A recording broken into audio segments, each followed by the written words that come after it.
Arsenal versus Aston Villa Premier League post-match reflection. So reflecting on the game. So thoughts on the starting lineup. Gutted. Declan Rice was out of the game, and also Calafiori is still out. These injuries is really concerning. Hopefully they come back real soon. We wish them a speedy recovery. On the plus, great to have Timber, Gabriel back in the starting lineup, and Havertz and Ben White both back on the bench. So we're starting to get our players back. We wish all the others a speedy recovery. We're going to need our squad, especially coming up into this busy period. So, reflecting on the first half, I felt it was a very cagey first half, very tactical. Both teams sort of seeing each other out.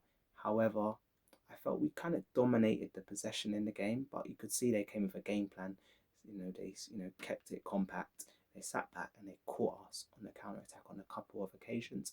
Probably could have scored. We had a few chances, especially that Gyökeres chance with the header. I thought we maybe should have scored that. But other than that, I thought it was evenly poised. Not much in it. But I did still believe we could. In the second half, if we take our chance, I feel it's second half is whoever takes their chance. Obviously, 0-0 at half time. Speaking in the second half, it's about whoever takes their chance, will probably go on to win this game. So, thoughts on the second half now. Of course, really grateful to have Gabriel back, and his presence was felt. And for a set piece again from Saka in swinger, Gabriel sort of puts in the pressure and applies the pressure, and we score. And then also in the second half, just early on as well, Odegaard nicks the ball, plays it to Zubimendi. Zubimendi scores. So 2 quick fire goals within the few minutes of the second half, which was great. And then Timber made a nice assist to Trossard's goal. Trossard smashed it in. And then, of course, great to have Jesus coming off the bench with an instant impact within a few minutes, scoring a great goal. So I'll just say the only negative is in the 90 plus minutes of added time plus 4, to be exact. Ollie Watkins obviously scored a consolation goal on his birthday, and he's obviously an Arsenal fan, so I'll give him that. But at the end of the day, Arsenal won 4-1, convincing win. I felt, second half we dominated the second half. We were on top. We were actually clinical and ruthless, which we haven't seen as of late, but we saw it in the second half in that game. Long may that continue. And yeah, I just thought, getting that win, 4-1 win against Villa, stretching our lead at the top, and we sort of ended Villa's momentum and their run. They've been on, in incredible form recently. So to be the team that sort of gets a bit of redemption, because then they beat us as well. It felt sweet. It was great. And yeah, reflecting on the players. So like analysing the players and the manager and the teams. Because I thought Raya had a fantastic game, pulled off some incredible saves yet again. Timber, I thought when he's considering it's his first game back, I thought looks, sharp, strong, powerful, made a lot of things happen.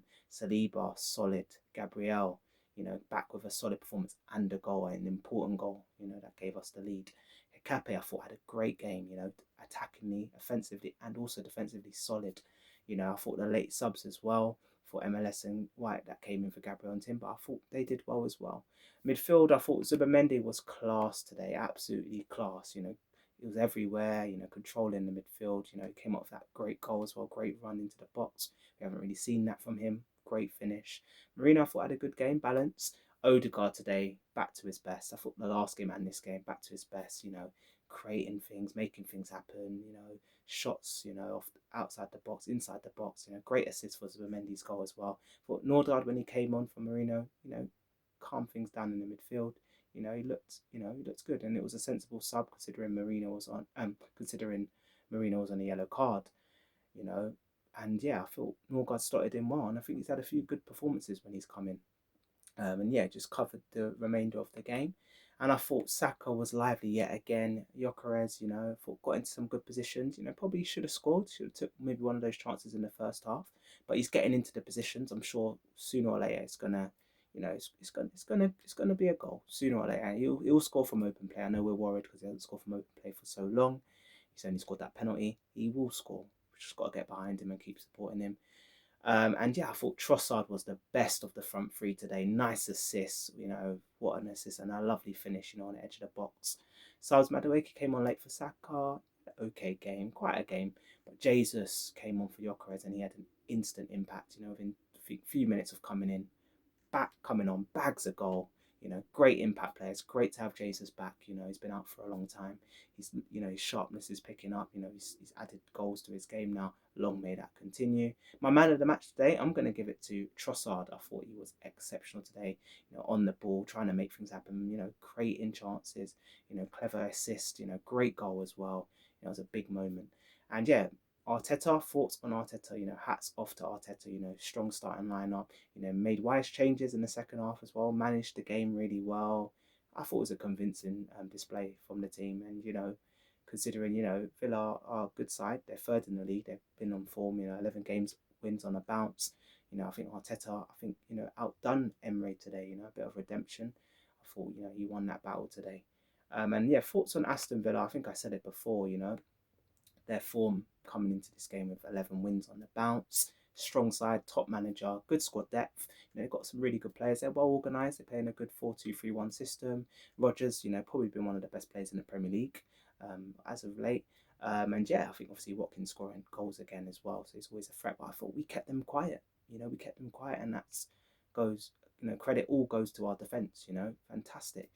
But yeah, I just feel, you know, they're not out of the race yet. You know, we've extended the lead. You know, I still consider Villa as title contenders, but today it was a big statement win from Arsenal. And next game, we're back in the Premier League action on Saturday. It's a 5:30 p.m. kickoff away to Bournemouth. You know, one which I feel we should win convincingly. You know, obviously it's never an easy game in the Premier League. There's no easy games. You know, you saw Bournemouth went to Stamford Bridge to Chelsea and got a 2-2 draw. So we know it's going to be a challenge. We know. So yeah, we have to make sure we turn up with big performances, and we know we need two good halves of football away at Bournemouth. And we need to get a convincing win.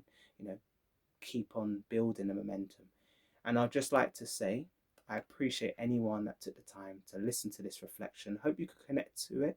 And please remember to subscribe or follow, like, comment, and share. And as always, come on, you Gunners. Peace.